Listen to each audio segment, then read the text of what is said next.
Previously on Two Idiots and a Mic.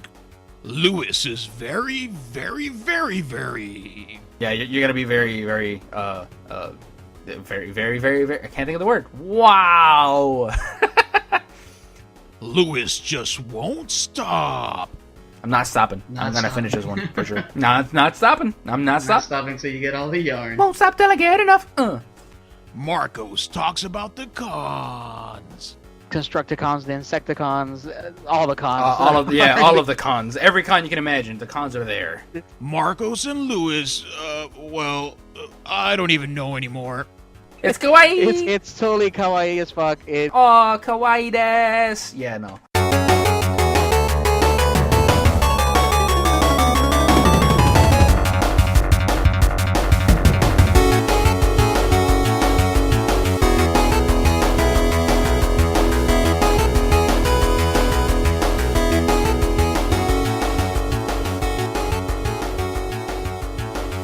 Hey everybody, welcome back to another episode of Two Idiots and a Mic. I'm Marcos. And I'm Lewis. And today we got another fun episode for you guys. Lewis is going to be talking about his first impressions on Halo 5 and Call of Duty Black Ops 3, the 1 millionth Call of Duty game that's come out. 1 millionth and one, get it right. That is true. I apologize for not having my facts straight. We'll also be touching up on the amazing new anime OnePunchMan, which if you haven't been watching it, do yourself a favor and start watching it. We'll go into that. Yep. And we'll be also talking about Legend of Zelda Triforce Heroes for the 3DS and talking about our adventures that we've been having. And with that said, let's start the show, man. So, Lewis, what do you got? So, yeah, Halo and Call of Duty, the two big guns for the year, or for the end of the year, besides Assassin's Creed and all the other ones. But I'm not touching on Assassin's Creed. I can't handle Assassin's Creed. It's too much for my pea-sized brain. So, Halo 5. A lot of people have been hesitant for Halo 5, seeing as 343 Industries. While Halo 4, to me, was fun, a lot of people were very underwhelmed with what they did with both the campaign and the multiplayer. I think we had fun, man. We played the campaign like in 2 nights or a couple nights, I think. No, yeah. I enjoyed it. I understand why people weren't too thrilled with the multiplayer, because they did Call of Duty it up a little bit, with the whole different class type level thing, up system and class type thing. Yeah, so a lot of people didn't like that. It was interesting. A nice attempt. No, I agree. I didn't care. The only thing I didn't care about the campaign was the major usage of cutscenes, which Halo never really did. 1 through 3 or Halo Reach either. They used cutscenes very, very minuscule. They always kept you in Chief's head, and you saw the story unfold in front of you, just like how they did with Half-Life. So I wasn't too thrilled about that with Halo 4, and so far with Halo 5. They're kind of retreating back to that same thing with the campaign. Now, this is first impressions. I've only jumped in like the first 2 chapters of both games. So far with Halo 5, and this may be spoilerific, but again, it's the first 2 chapters you play, so you're gonna see it anyway. There's nothing major that you're gonna hear from me. You start off as I think it's Locke? What's his name? Jameson Locke. Yeah, you start off Jameson Locke. And his group. And he's a Spartan, right?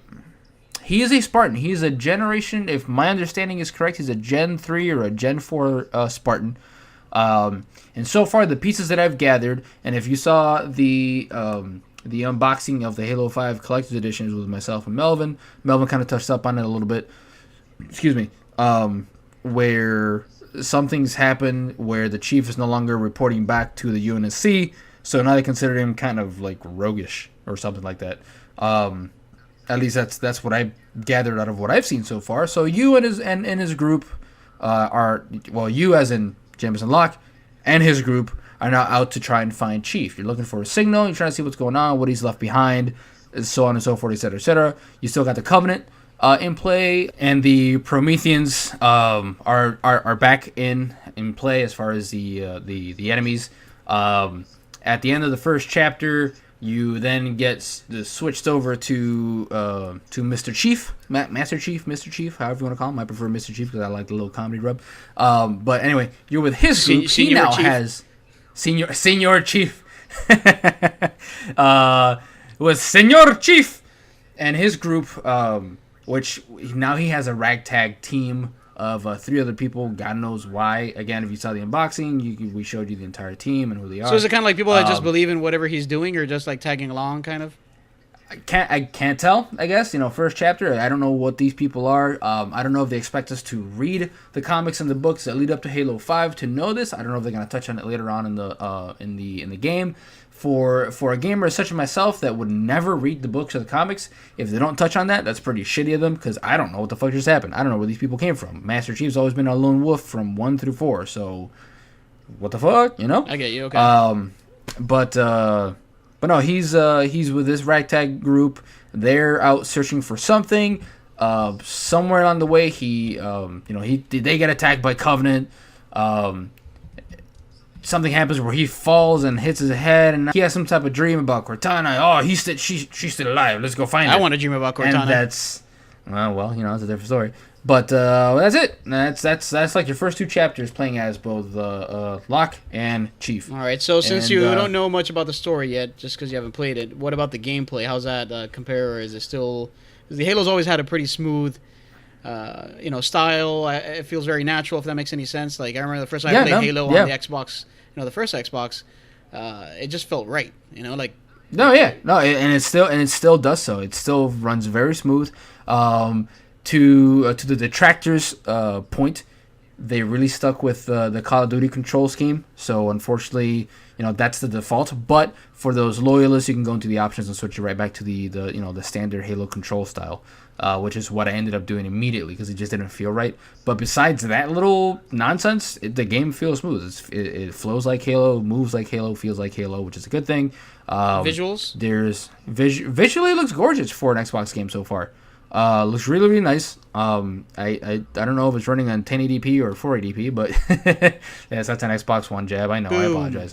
I still like those jokes. Oh. But for what it is, I mean, it's really gorgeous looking so far. And the one thing that I don't remember us having in Halo 4, so pardon me if I am incorrect, but now that you have like a charge move, you can actually run, and when you do a melee, you'll do like a forward charge where the camera actually pulls out of the first person. I think I saw a video of that, like where he jumps up in the air and does like a ground pound. Yeah, you can do it in the air to do a ground pound, and man, that's satisfying as fuck. So that's one addition that I welcome to Chief's arsenal. But besides that gameplay, if you played Halo before, it's on point. Nothing's wrong with it so far. Haven't touched the multiplayer online, so I don't know about the deathmatch and all that. But solid feeling like Halo so far. Major gripe that I have about the entire game: no split screen multiplayer. What the fuck, 343? I don't understand it. You want to save all the horsepower to make it look good, but then the thing is, you can play the campaign online though with other people. Well, yeah, but what if you have there's a lot of people, myself included, who have a history of playing Halo with someone on the couch there, like myself and my wife, for example. Sometimes we'd have people over. Sometimes it'd be me and my wife, and then 2 more people online till we have I can't play with Sophie, man. You don't see me complaining.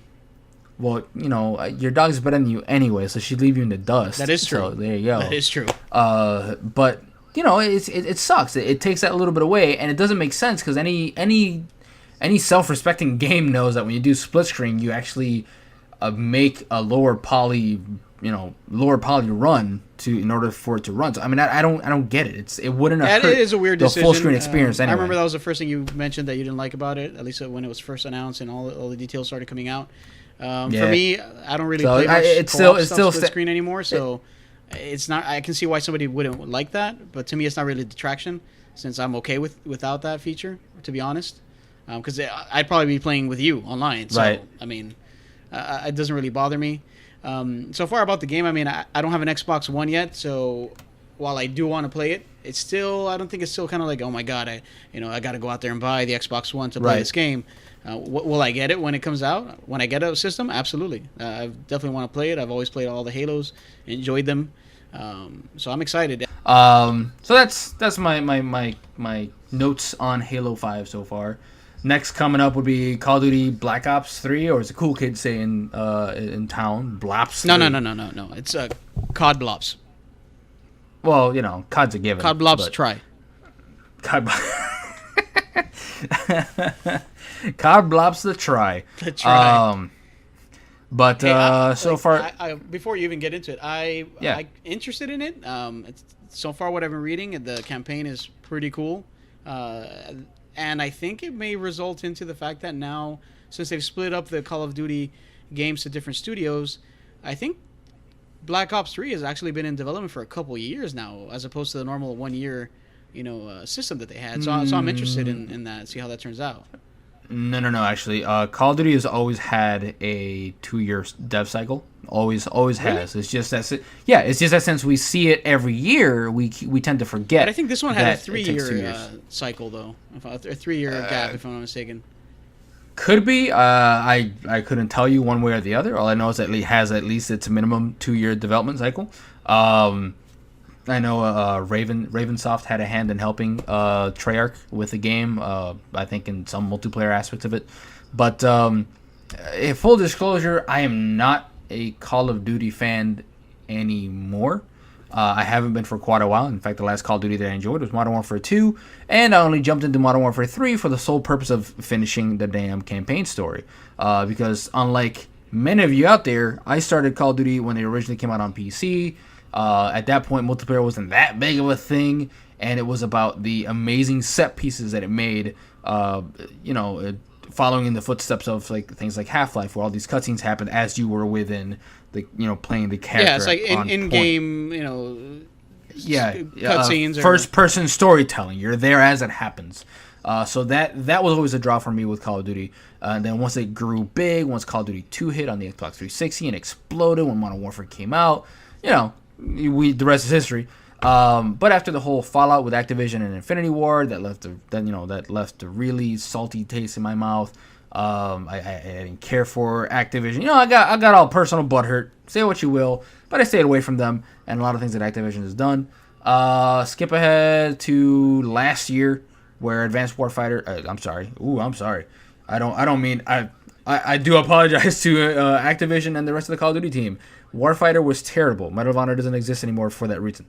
Advanced Warfare is what I meant to say. Yeah. Came out last year, and that game's campaign was solid. I may be biased for the fact that I love the shit out of Kevin Spacey, but that campaign was really well done. I wouldn't say on point with Hollywood writing, but it was damn near close for an action flick. A turn off your brain action. It was fun. I did enjoy it. Super fun. I felt like they really put a lot of effort into the campaign. Super that fun. year, and the story was cool. The premise was cool. I feel like they handled the whole futuristic weaponry stuff in a nice, interesting way. And right. yeah, as far as Call of Duty, what you were talking about, I started playing it again same time as you. However, I have played at least every game that's come out in some way, shape, or form. Some of them longer than others, depending on how long it caught my interest. But I have played all of the campaigns. Black Ops 1, 2. So I played Black Ops 1, and I did thoroughly enjoy that. Yeah, one 1 was good. It was fun. 2 was okay. It wasn't bad. 3 now, like I'm interested in it, but again, I'm not like really running out to get it like I might have. It's just kind of like Assassin's Creed to me in a way that, yeah, okay, they're solid. I feel like I already know what to expect, and it's kind of like, okay, well, I'm not. Yeah, I don't exactly, really feel like exactly. bothering anymore. It's like, yeah, exactly. Like it's if I can that's get called it in one the day, industry. maybe cheaper, fine. But like I'm not running out there to go pick it up. I mean, not hating on anybody Right. that does, because I know the multiplayer is always fun. It's solid. You got somebody to play with, and it's cool. It's a good series. It's made the money that it has for a reason, I think. Yeah, you won't hate anybody that goes out there and gets it, but I will. But that's a different story. The whole that whole thing you just described was known in the industry as franchise fatigue. You keep beating into people's head over and over and over again. Eventually, people are gonna go, okay, now what? You wow me. And I think that's something that they've done, that the Call of Duty developers have done with both Advanced Warfare and now Black Ops 3, which I was just about to get into with that little segue. That Black Ops 3 is doing a good job of differentiating itself from what Call of Duty used to be, which was always the nitty-gritty dude bro shooter, grounded in realism all the time. Black Ops came out, the first one, it was more based on the past, so not really futuristic. Then Black Ops 2 came in and then smacked everybody outside the head with the super futuristic stuff. Holy crap. And now here we are again, continuing that. And I like where we're at so far. You got just like with Advanced Warfare, you have the augmented soldiers who can change not can change, but something happens to these soldiers where they lose limbs or something, so then they're saved by giving them augmented limbs and stuff like that. What so about their genitalia? I believe, yeah. Even if you lose just one testicle, you get a robotic testicle. Does it have powers? I was gonna go very bad with that one. So that's a serious question that people want to know. It shoots out a lot faster and more powerful. So impregnation is okay. That's terrible. Impregnation is 99%. 99.9% accurate. Yep. But in any case, I really like what they did. They're really trying to say, hey, we've heard you guys. Do you guys want something different? Let's try something different. Gameplay wise, feels like Call of Duty. Nothing much to say there so far. But again, only played the first chapter. Funny enough, playing with my wife, doing the 2-player split screen stuff, plays solid. Even with the low body count, it still looks well, runs well. I can see it toned down to 30 frames per second where it has to happen, but it doesn't bother me as much. Story-wise, though, very underwhelming so far. Again, only just the first chapter. Yeah, I think you're a bit early in. I mean, so far what I've read, people are saying it's good, like story-wise and the campaign stuff. So I don't know. I mean, we'll see. But so far, all I can say for these two franchises that I was very leery on is definitely jump in. Halo. I would say Call of Duty more than Halo 5, just for the fact that they kept the split screen. Well, it now has split screen. I don't think Call of Duty has had split screen. Yeah, I don't think they have had the split screen campaign for a long time. World at War, I think, was the last time they had it. Yeah. So yeah, damn, that's been so many of those worthwhile. Games. And something that I think is funny, I think Call of Duty is being more Halo than Halo's being Halo, which I find hilarious as far as like gameplay and what it's doing for the player and the customer itself. So I would say give it to Call of Duty. Call of Duty is more Halo than Halo. Yep. Halo's more than Halo does. Mm-hmm. The better Haloer. It is a better Halo. Halo. But yeah, that's the beta Halo. But yeah, that's my 2 cents on Halo and Call of Duty. I didn't want them, but I'll take them. Hey, there you go. You didn't want it, but you get it. Yeah, Halo 5 is a for sure purchase. I've played all of them at this point. It's like I got to continue the story, whatever. I know I'll enjoy it enough. I just need an Xbox One first. Unfortunately, there's nothing right now telling me, hey, I got to go get that. Call of Duty, possibly that might happen. The thing is, with other releases coming out like Fallout 4 and things like that, it's like I don't know if I'd even have the time or should bother. So right. But yeah, sounds good. It's cool. Yeah, and then one last tidbit is I know that for both games, I hear that I think more Call of Duty than Halo, but the campaign's a little bit more extended. I think somebody said that if you take your time with it, you can actually take like 9 to 10 hours in the campaign to Call of Duty. So, that's a good thing. As opposed to like the 4 or 5 hours. Yeah, 4 or 5 hours you can sit down and beat it in one punch. So, there you go. And speaking of one punch. Oh shit! Oh. Weapon! All right, so now we're going to talk about... That's a segue. Boom. But... That's how you do it. That's how you do it, son. Internet. But OnePunchMan. Holy crap. This is such a fun show. It is an anime. So those of you who don't like it, if you don't like anime at all... deal with it. Yeah, deal with it. But I guess maybe you won't like it. Actually, you know what? I think this is a good show to show somebody...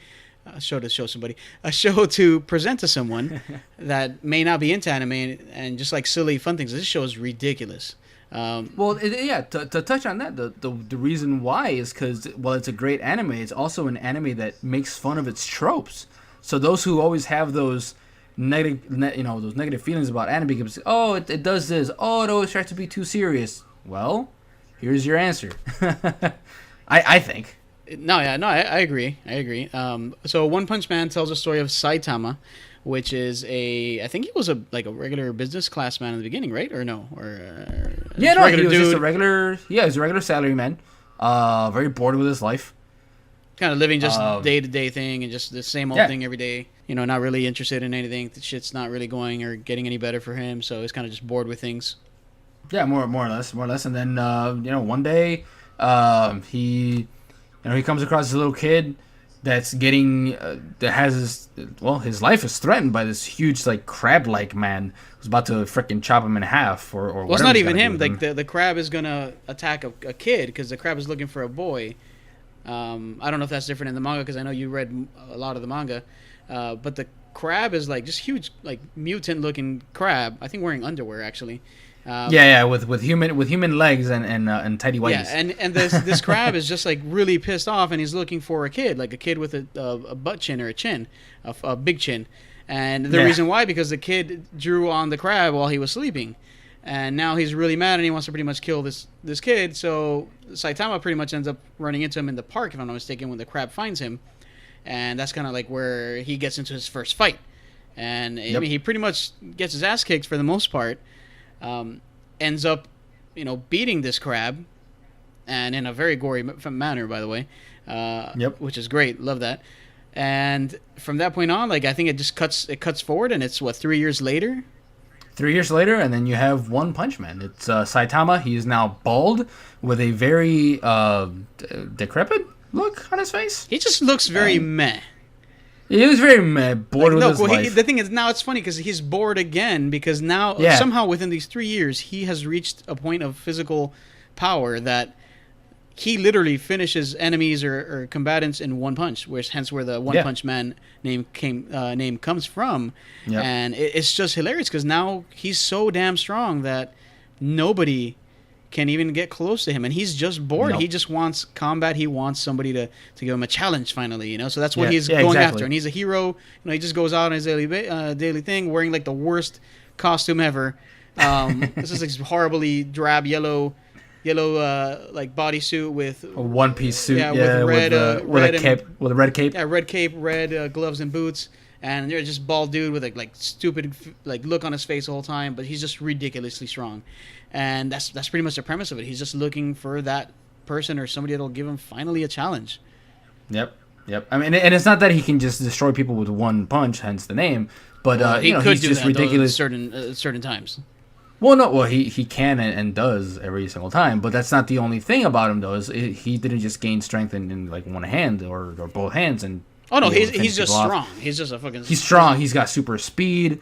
He's got super resilience. So there's been moments where he gets his, you would think he would get his ass beat, and he just kind of gets up and dusts himself off. There's no markings on his face or of any injury or anything like that. And he's just like, really, that's it. Or as he's getting punched in the process, he's still, going on with his own monologue, or like, oh look, that bird is pretty, as he's getting his ass kicked, which is saying a lot. So yeah, he's constantly looking for that challenge, and as such, makes this show friggin' spectacular.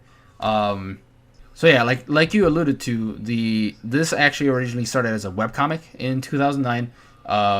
The original creator, he goes by the name One, and it started as really, really crudely drawn. And if I may say so myself, a really crudely drawn crappy webcomic. But the writing was so good because the comedy was still there. The whole aspect of a super crazy strong character that just overtakes everything that comes at him, which is pretty much a parody of what most shonen anime is and shonen comics are, is, it's a monster of the week. Overtakes the hero, but he or she overcomes it and can with destroy training. the There's enemy. always they'll have a crazy battle with an enemy that's overpowering them, and then finally they'll overcome it, and then everything's happy. But then later, oh crap, they run into the next story arc where it's an even stronger enemy than before, and oh my god, how can he possibly win?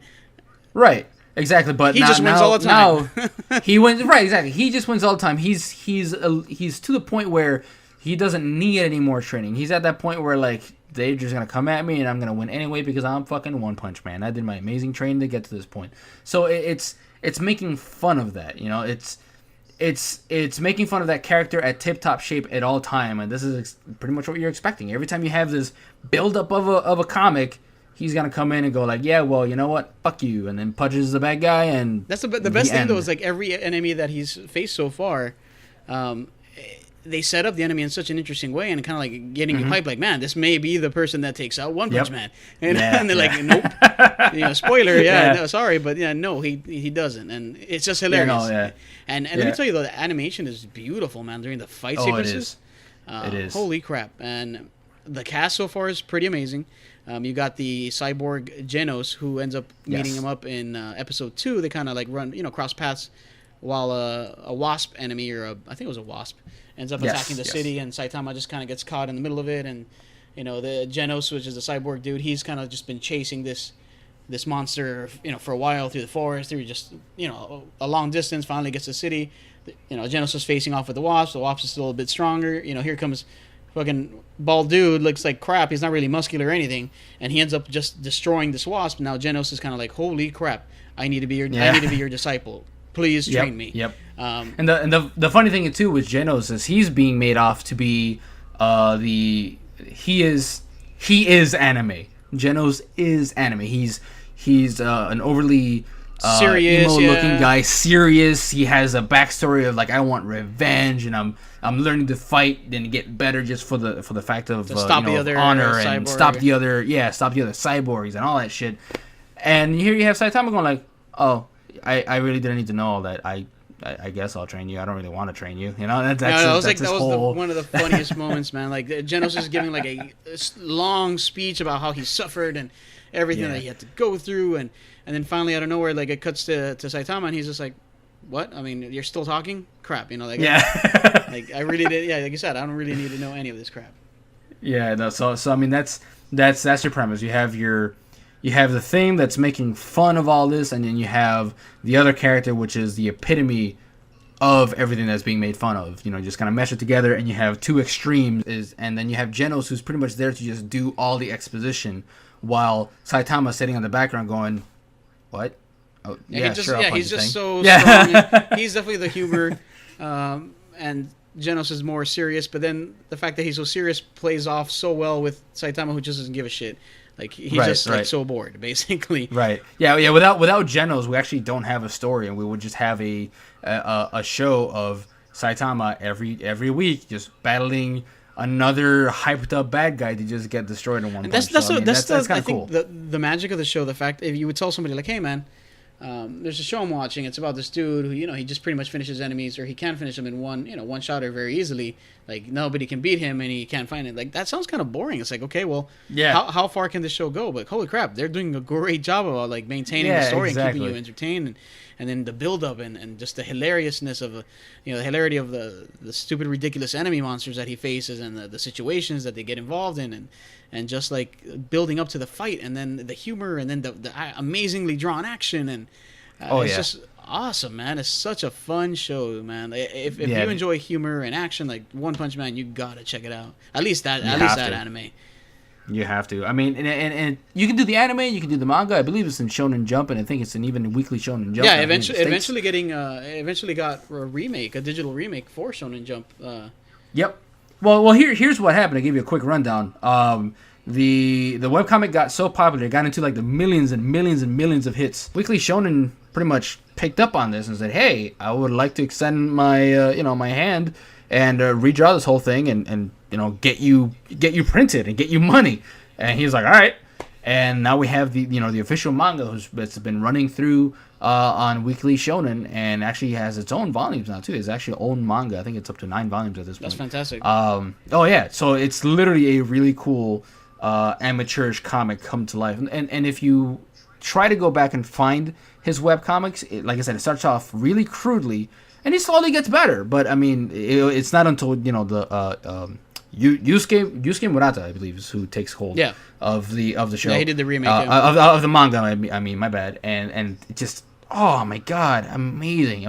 There's some scenes I think are better in the manga than they are in the anime. But overall, like most things, it's always the whole book versus the adaptation. So. Well, no, there are some scenes. For those of you who are who read Kotaku, they actually did a good piece on that too. Where there's a scene in the show where a bad guy's running circles around Saitama, but they don't show any of it. They just focus center on Saitama as he looks around like an idiot. Where in the manga itself, every panel is a different angle shot of him looking around. So I mean, it's really cool. But either way, whichever one you choose, it is fantastic. It's a great story. It's hilarious. It's very well put together, and the action is insane. Very, very fun time. So, yeah. Very, very fun One Punch Man. Oh, absolutely. One Punch Man, do it. Yeah, agreed 100%. That is such a fun time. I haven't read them. I read the beginning of the manga when you first linked it to me a long time ago. I read a little bit of it. That's about it. Then when I heard the anime came out, I was like, man, that's pretty cool. So I started watching that and been hooked. So that's great. So definitely recommend it. faux show, faux show. And finally, something else that you can have fun with friends or not friends is no, Zelda. you may want to have friends for this one, and we'll talk about why.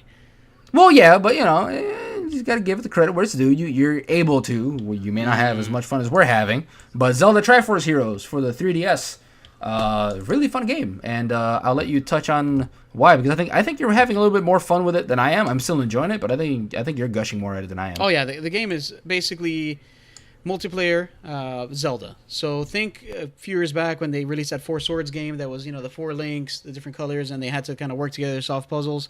So that's the essence of where it comes up. But this time it's only 3 heroes, and some new mechanics. The whole premise behind it is that there's this town called Hytopia, and they're at the cutting edge of like fashion and everything, and the princess gets cursed, and now she looks horrible, has to wear some horrible costume or some horrible outfit. So now the king is looking for adventurers to come in and save the day, stop the evil bad person, and save the princess, whatever. So a big thing about the whole gameplay is you're going to be collecting and changing your outfits. That's the whole thing. That's where the whole fashion or design part comes into play. And it's kind of like I would say you do kind of somewhat grind, because you do have to collect materials throughout your adventures in order to build these new costumes. Costumes are pretty ridiculous. They can go anywhere from like a Goron outfit or like a Zora outfit, just like a stupid like what is it, like a winter coat, like a parka, because it helps out. And the cool thing is that each outfit has different abilities. So like the parka, when the snow levels, it allowed us to not slide when we're running on ice, whereas if we didn't have it, we'd be slipping everywhere, just making it a lot harder to play. But again, you have to earn these things. You got to earn the materials. You gain the money, earn the materials in order to build them, because each costume, each outfit has a certain amount of required pieces that you need to have. Gameplay wise, you're going to be solving puzzles, but the mechanics with the Triforce Heroes though is the heroes have the ability to stack on top of each other. So think of a totem pole. That's actually what they call in the game. So you and the other players actually have to be very coordinated, because there's certain moments or certain puzzles you have to do in which, hey, I gotta pick up you, and then you gotta pick up. Oh, I'm sorry. You pick up somebody, and then I gotta pick up both of you. Now we're three characters high, so we can hit that switch that we couldn't reach before. Or it comes into play where I find it even more entertaining is during the bosses. So you'll be starting off a boss. It's pretty easy. All of us can attack them. We don't have to really jump up on top of each other. But then later, as the boss battle progresses, something will happen, and we just gotta have a higher more reach or just more height. So and for lim- and what were you gonna say? Oh, not even just height wise too, but throughout the level, you may have as opposed to most Zelda games where you have a special item like the boomerang or the bow and arrow. Each one of the players will have their own special item just for that level. So like you'll have a bow and arrow, but I'll have the bomb. So when the boss comes to the time where now we got to be 3 high, but it's so far away now, so it can't get him with the bomb like it's been trying to allude us to. So now the person with the bow and arrow has to be on top, so there's help him aim. A lot of timing, really cool. Absolutely, a lot of timing, a lot of coordination. Timing is necessary. Very fast-paced action, because the boss sometimes it'll be one state or one mode, and then you attack it, then it opens up to another one where we can damage it. But hey, in the state that we're at, in the totem that we're at, because of the items that each of us have, the individual items, hey, that's not going to work anymore. We got to reassemble the correct way. So now the person with the bombs is on top, and they can start tossing bombs and hurting the boss. As a random example we're throwing out there. So it's very, very fun, man. And of course, throughout the game, anything that has multiplayer, you're able to screw around with people, pick up the other player, throw them off the edge, or just like the ridiculousness that happens from mistakes, from accidents. Mistakes. I don't know. And the cool thing is, all the players share the same health bar. So hey, you got one person eating crap or not playing properly or just getting hit. That's affecting all of us, man. We need to be on point. We got to pay attention to what we're doing, because if we all don't make it, we're done. It's not like you die and then we can just continue. No, if we lose all our hearts, we're all out. Got to start over. Yeah, so you can only intentionally throw your friend over the bridge so many times before you guys can go, okay, enough of this bullshit. We got to get this together. Which I think every time we started playing, we did throw each other off the bridge or do That's something like every in the time we beginning. play, man. I remember when we first used the wind bag thing, or the wind device. The windpipe or Yeah, whatever that it was is. Yeah. amazing. Oh, good times. Such good times. But it's fun, I just love running circles around you guys with the parka. You guys were sliding around and I'm sliding around. I'm just like la la la la la. Nice. Yeah, no, that was helpful because you were the one that was able to keep us steady, since Stacy and I didn't have that outfit yet. I was the bottom. Now here's the No. thing. Horrible. As you should be. But No. Maybe I liked it. oh. But anyways, back to XXX with e-diots. Oh, gross. But anyways, the game does have some gripes, and we're kind of going out of the normal system in order Yeah. to enjoy ourselves even more. And the reason why is because the game you can play online. You can play it by yourself, and it's pretty horrible. I'll talk about that in a little bit. But online-wise, yeah, you can jump on. You can play with your friends, either local or online. You can only play with your friends if you know their friend codes, of course, just like always, because Nintendo. And online, you can play with random people. That's fine too. It's cool. Like you think, okay, that's fine, man. Jump in and play with two other people. We'll get this shit done. No, it's not that simple because the communication method is very limited. At the bottom of the touchscreen, you'll have, I don't know, the 10 icons or 8 icons. Just Yeah, generic 8 icons, like one of them will say come here, or totem, or item, so you'll be spamming that to try to get the other person's attention. And for us, we're not really playing that way. We just use those actual buttons just to mess around. The reason why is because we actually, on the outside of the game, we'll have a Skype session open, and myself, Lewis, and Stacy will be talking about talking while we're playing the game, and that just adds so much more to it because you can hear the laughter, you can hear the humor, you can coordinate better. Like, oh my god, jump over here, dude. Could you imagine doing some of those bosses without having that? Yeah, and that's the main thing about it too. Is the coordination is almost, I think, impossible without voice, because the only thing you have is the little icons. Very vague icons too sometimes. Yeah, exactly. Because like you said, it wants to say come here. There's one. It doesn't even say totem, but it implies totem because it's one. Well, it implies totem because they stack two links stacked on top of each other, which obviously signifies, hey, totem. You have one that says help. I think. You have one that cheers you on. What else? I mean, yeah, this is very, very basic. Yeah, it's very, very basic, very vague. Imagine trying to play some of those like bosses or levels where I just mentioned earlier, where it's very fast paced. Timing's got to be on point. You got to switch. Hey, we're stacked up in a way that Lewis is on top and he has a bow and arrow, so he can do the initial damage to the enemy. But hey, after he does that, the enemy's shape changes, and now the person who has bombs has to start attacking. But hey, imagine trying to get that communication done without being able to talk or speak properly. Exactly. That's going to be tough, which I guess could be fun or not, but to me it's like, no. I found it much funner with the voice chat. Of course, yeah, we're playing outside of the box, whatever, but we're having a great time with it so far. We've played quite a few hours, I would say. Actually. Yeah, we've gone through what, four parts of the world so far. I think we're either half, the lava, the ice, and which one did we just start afterwards? We the just finished fortress, the ice world, I think. right? Yeah. I think the fortress is next. But yeah, there's I think 8 levels, 8 worlds, and we've about half of them, just mostly because of scheduling. If not, we would have probably finished the shit already.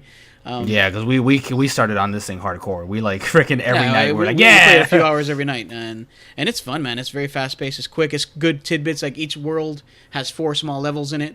Normally, the last one will have a boss, and that's pretty much the setup. Now, can you play this game if you either don't like playing online or you don't have somebody to play with locally? Can you play it? Yeah, technically, but now would that be recommended? Not really, in my opinion. No. The reason being is that it's still the whole premise of having the 3 heroes, but things change up a little bit. You kind of jump in and you request permission to do these missions. They authorize you to do so, but you have to take these dummies, basically like dummy links. So think, you have your 3 people, but you can only control 1 link at a time. So your soul is only inhabiting one of the 3 links at each time.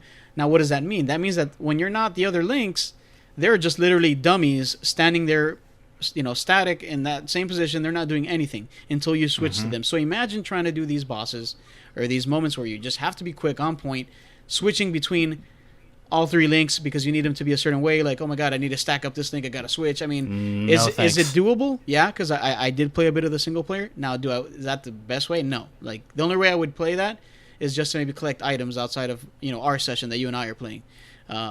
It's not fun, man. It is not fun. It's more of a pain than anything. Like, I'm sure there's people out there that probably like the challenge or they're cool with it, but for me, no way, man. Like, yeah, if anything, it's just a way to just play a harder difficulty. I mean, you already have a difficulty you can choose, but if you want to make it that much more harder, you choose the hardest difficulty and you go solo. Because I can't wrap my head around it. It's not it's not fun, man. It really is not fun. Yeah, Like, I agree. I tried a little bit, and I immediately noped the fuck right out of there. Yes, yeah, no, I did it just to get some items. That's about it. I think there's about 40 levels in total.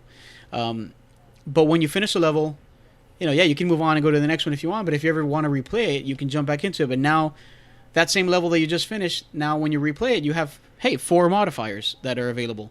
One of the modifiers is nothing, so you can play the level as you played it before. Actual how was it intended. Then, for example, they'll have a modifier in which, hey, you got to beat or not beat. You have to pop all the balloons in the level before you finish and move on in each area. Or one of them that I found was really fun was there's this orb. You start off the level and you have an orb that one of you has to carry. It actually creates a dome of safety, whereas the rest of outside of this dome of safety that's spawned from whoever's holding the orb is like a poisonous gas. If you're out there outside of the safety orb, you start to take damage after a certain amount of time, a couple seconds out of the safety zone, and you're starting to take damage. So there's a lot more coordination involved. So you have to actually be carrying this orb. Pay attention to wherever the orb is, and also who's carrying it, so you can all stay in the safety zone, and then plan and do the rest of the gameplay that I talked about earlier. While you're doing imagine that without voice chat though. How the fuck even? It's fun though, man. Like I agree with that, but man, that mode we got to try that because that was very, very fun. Oh man, that's not fair. I want to play that. Yeah, it kind of reminds me of that game. What was it? That Final Fantasy game, Crystal Chronicles. Oh yeah, where yeah. you had somebody carrying the crystals or whatever, and it created like a dome of safety, whereas everything outside of there was poisonous or harmful. Think that, and then just throw that concept into the level of the regular gameplay that you just finished or whatever. So it's pretty cool. Also, I noticed that when you do these challenge modes, there's different items that you can get available for the different modifiers. So those rare items that we really didn't see, you can get those, or you can at least be guaranteed a better chance of getting them in these modifiers. Whereas in the plain level that we played or we finished, we only had a chance to get X amount of items, and that's it. But with the other modifiers, we're playing the same level, but now we have a chance to win a different material. Oh, and I think I forgot to touch up on that, actually. So once you're done with all 4 levels in the world, you beat the boss, then at the end, you make your way to this altar-looking area, and then there's 3 treasure chests, one's for each of the links. You pick one, it's a random item inside, and yeah, so it's kind of like rolling the dice there, because they'll have 1 rare item out of the 3, and then the other 2 are 2 are more common. So if you're looking for that one item, hey, you better hope that you're the lucky one that gets it, or else, hey, you may want to replay that level or play another level where that material is located in. Yeah, and that's where the multiplayer comes into play too, where you kind of, you're working together, and then you get to that last point, and you're like, you open it first. No, you open it first. No, you. I remember we were like running, we were like hauling ass to get those treasure chests, but at the end of the day, we kind of realized there's no point. It's pretty random. It's all random. So we just got there, but it's still funny. It's like, damn it, man, I did not get that octopus tail that I wanted, or octopus tail, the Octorok, the Octorok tail, or the Octorok tentacle, or whatever it is. You know why? Because hey, I got to make that sweet ass outfit that I have waiting for me. That I'm only missing that damn item, but hey, Lewis got it. I can't make it now. Yeah, exactly. So it's fun, man. It's a blast. I've been enjoying the game, and I've been dying to get back into it, but unfortunately my schedule's been really stupid as of late. So we haven't had good gaming time. Maybe tomorrow. Maybe I'll probably jump. Yeah, we'll see. Yeah, I'm down. But anyway, it's definitely highly recommended if you have people to play with, and if you don't mind, in my opinion, you don't mind maybe doing a Skype session or at least playing locally in maybe the same room on the couch. Yeah, or whatever. we can't stress that enough, though. I mean, if you're we highly recommend the game. If you got people to play with, because if not, I wouldn't play this game. Nothing against it. It's just not fun. It wouldn't be fun. So I can see the reviews if you've looked up at it, if you're interested. Reviews have been kind of hit or miss. They've kind of been in the medium range, medium maybe somewhat low medium score wise. I can see why. There are some actual valid complaints. The ones we mentioned upon. We're actually going outside of the norm in order to enjoy ourselves more. But yeah, it's a lot of fun. We are actually going out of our way to play the game. For us, we don't really care. We're going an extra mile, but it's so much fun. If not, I don't know. No, what I would say though for sure is, definitely buy it again only if you have other friends. So with that in mind, I say it's a definite buy if you have other friends. If you do not, stay away. Wait for the next true Zelda game. Yeah, if not, skip it. It's kind of hard to rate this one, I would say, or to give a go or no go. I mean, I guess we did kind of give a. That's the only way I can do it, though. That's the only way. Yeah, I agree. I mean, the thing is, like, if we didn't have this way of playing, or we didn't do Skype, or for whatever reason it wasn't possible, we probably wouldn't be playing this game. Other stuff that we can play that's multiplayer probably. That being said, go. Yeah, definitely. And that's pretty much all we have for you guys this time around. Yeah, what do we got for next time, you think? We have things. No. I think next episode we'll probably be talking about some Fallout 4. I know I'll be playing the hell out of that. Oh yeah. Picking that up, getting the Pip-Boy actually that I reserved back in June. So I'll actually be unboxing that, so stay tuned for that. Yep, at least jump on the site and check that out. Yeah, over here on our side we have the next loot crate coming up. That's Fallout is completely Fallout based. So Stacey and I'll be opening. When does that come out? Because Because I have the next loot crate coming on, and it's the battle or whatever edition. It's a separate thing. It's separate to the normal loot crate schedule. So I believe it's going to be hitting homes right before the official Fallout release date. I couldn't give the exact date. I know the wife's the one that's going. Well, the nuts game comes over out it, Tuesday, once Stacey so finds out. Yeah, so we'll see what happens. I gotta ask her. Honestly, she's the Fallout freak, so she's the one being, who's keeping up with it. So I don't know. Yep, and then one final tidbit: Mario Maker just got a recent update to add some checkpoints to levels. So I'll be editing my levels and then putting them back up, showing you guys how that looks, and then possibly trying out some of those events. So just keep an eye out for another idiots play with myself on the juice tubes. You want to. They definitely do. They like my sweet succulent voice. Oh, they probably hate my laugh. They probably want to laugh at me. So I'm gonna guess with that one. So yeah, I agree. But besides that, that's this episode of Two Idiots and a Mic, guys. Just join us next time. If you are listening to us on YouTube, please feel free to hit the like and subscribe button. It really does help us out. And if you agree or not to the stuff we talked about, if you have a different consensus on the games and the animes that we talked about, let us know what you think. You're wrong, but you still let us know. No, for sure, you'll definitely be wrong, but we'll listen to you and then we'll respond. But in any case, let us know if there's anything you want us to talk about, anything you want us to watch and then talk about. Let us know down in the comments below. We'll definitely try and react to that. But till next time, that was Two Idiots and Mike. My name is Lewis, and I'm not Lewis. No, he's definitely not, but he is a Marcos, and those are just as good people too. Aww. See you guys later. Yeah, do. Bye, guys. Bitch.